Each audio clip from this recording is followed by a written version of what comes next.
Bismillahirrahmanirrahim. Assalamualaikum warahmatullahi wabarakatuh. Lepas bismillah pembuka segala kata, putera pemidato memulakan bicara. Sebelum bibir menitip kata membawa wacana kebersihan sungai mencerminkan pembangunan sahsiah masyarakat bertamadun, sekalung apresiasi saya ucapkan buat pemimpin Dewan yang budiman, kombinasi hakim yang bervisi, para pejuang pencipta alam sekitar, seterusnya sidang penonton yang dimuliakan.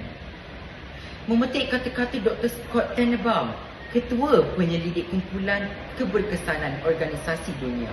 Beliau berkata, kerjasama dan kerja sepasukan ialah pasukan kerja yang stabil atau kerja pasukan dalam persekitaran semasa yang beroperasi fizikal maupun secara maya.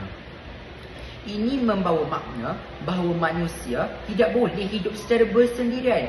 Perlu ada pasukan dan kerjasama dalam kelangsungan hidup serta kelestarian sungai. Hadirin hadirat sekalian, tidak mahu dikatakan ada beliak tanda tak dalam. Maka saya mulakan dengan pendefinisian tajuk pidato saya pada hari ini. Menurut Kamus Dewan edisi yang keempat, kebersihan membawa maksud tidak kotor, bebas daripada pencemaran. Sungai adalah tali air semula jadi atau batang air. Mencerminkan perihal membayangkan sesuatu yang lahir atau batin.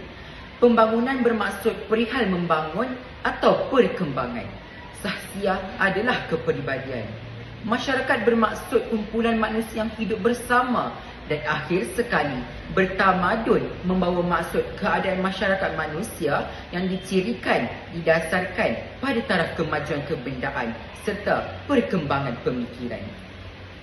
Tuntasnya, tajuk kebersihan sungai mencerminkan pembangunan sahsiah masyarakat bertamadun mengkehendakkan saya untuk mengupas tentang pentingnya kerjasama dalam melestarikan sungai dunia, yang mana tindakan ini akan menunjukkan masyarakat kita sudah bersahsiah tinggi tahap pemikirannya.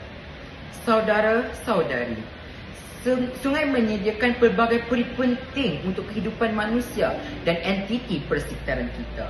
Sungai membekalkan air untuk diminum, sungai membekalkan air untuk membantu tanaman tumbuh, dan sungai membekalkan air yang menjana atau menyejukkan industri. Saudara-saudari, saya akan bahagikan indeks pembujahan pidato saya kepada dua persepsi, iaitu apa isu utama sungai dewasa ini, dan yang kedua, apakah usaha dan kerjasama masyarakat dalam melestarikan alam sekitar yang mencerminkan ketamadunan manusia. Pencemaran. Semua seisi dewan dan seluruh dunia sedia maklum, pencemaran sungai adalah isu utama yang paling menggusarkan kita. Ia adalah pencemaran molekul air sungai yang biasanya berlaku akibat kesan kepada kerakusan dan ketidakseimbangan aktiviti manusia dalam kehidupan seharian yang tanpa sedar menjejaskan kemurnian dan kebersihan air sungai. Pencemaran sungai terhasil apabila bahan cemar dimasukkan ke dalam persekitaran semula jadi, yang akhirnya menjadi penyebab pencemaran air, termasuklah pencemaran yang datang dari pelbagai bahan kimia dan patogen serta parameter fizikal yang sangat membimbangkan. Hadirin, usaha masyarakat bertamadun dewasa ini telah jelas dipancarkan. Antaranya apa? Antaranya ialah melaksanakan usaha pelupusan sisa yang betul. Adalah penting untuk melupuskan sisa dengan betul untuk mengelakkan daripada pencemaran sungai kita.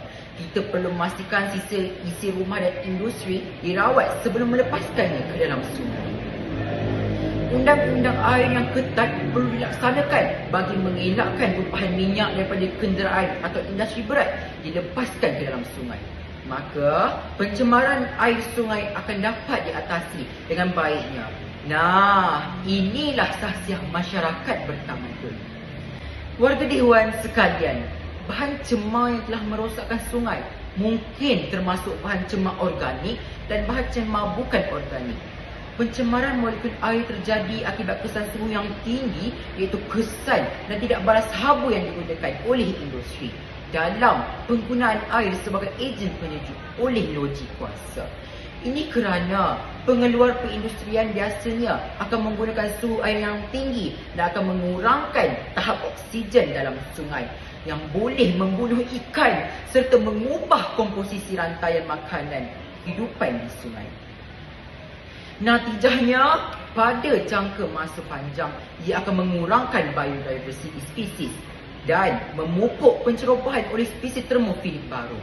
Nah, kesan kepada pencemaran ini sangat menggusarkan dan ia juga bukan sekadar memberi kesan kepada manusia, bahkan kehidupan dalam sungai itu sendiri. Apa usaha kita? Ya, usaha menambahkan kesedaran masyarakat dan menaikkan indeks kesedaran masyarakat ke tahap yang sangat tinggi. Kebanyakan orang tidak menyedari kesihatan sungai kita yang semakin sakit. Maka, mendidik masyarakat ramai tentang isu ini, mendorong mereka untuk menyelamatkan sungai adalah penting. Selain pencemaran, pemanasan global yang menyebabkan ketidakseimbangan ekologi juga memberi natijah kepada sungai, di mana banyak sungai kering secara beransur-ansur dan akhirnya musnah. Usaha yang masyarakat boleh lakukan dalam memerangi perubahan iklim ini adalah dengan mengurangkan pelepasan karbon dan mengamalkan amalan kelestarian dalam kehidupan semasa. Ingat, menyelamatkan sungai kita memerlukan sokongan dan dorongan bersama untuk menyelamatkan mereka. Banyak kerosakan telah dilakukan. Kini, sudah tiba masanya untuk kita membetulkannya. Kita boleh memeranginya. Hadirin, sungai perlukan kita perlukan sungai. Benar, kesihatan sungai dan alam sekitar kita semakin pudar. Namun, percayalah, jika kita benar-benar menjaga sungai dengan bersungguh-sungguh, pasti ada kejayaannya. Dan inilah cerminan kepada kita, cerminan di mana kita ini adalah masyarakat yang berfikiran tinggi dan bertamadun. Peliharalah sungai kita bersama. Sekian, wabillahi taufiq wal hidayah. Wassalamualaikum warahmatullahi wabarakatuh.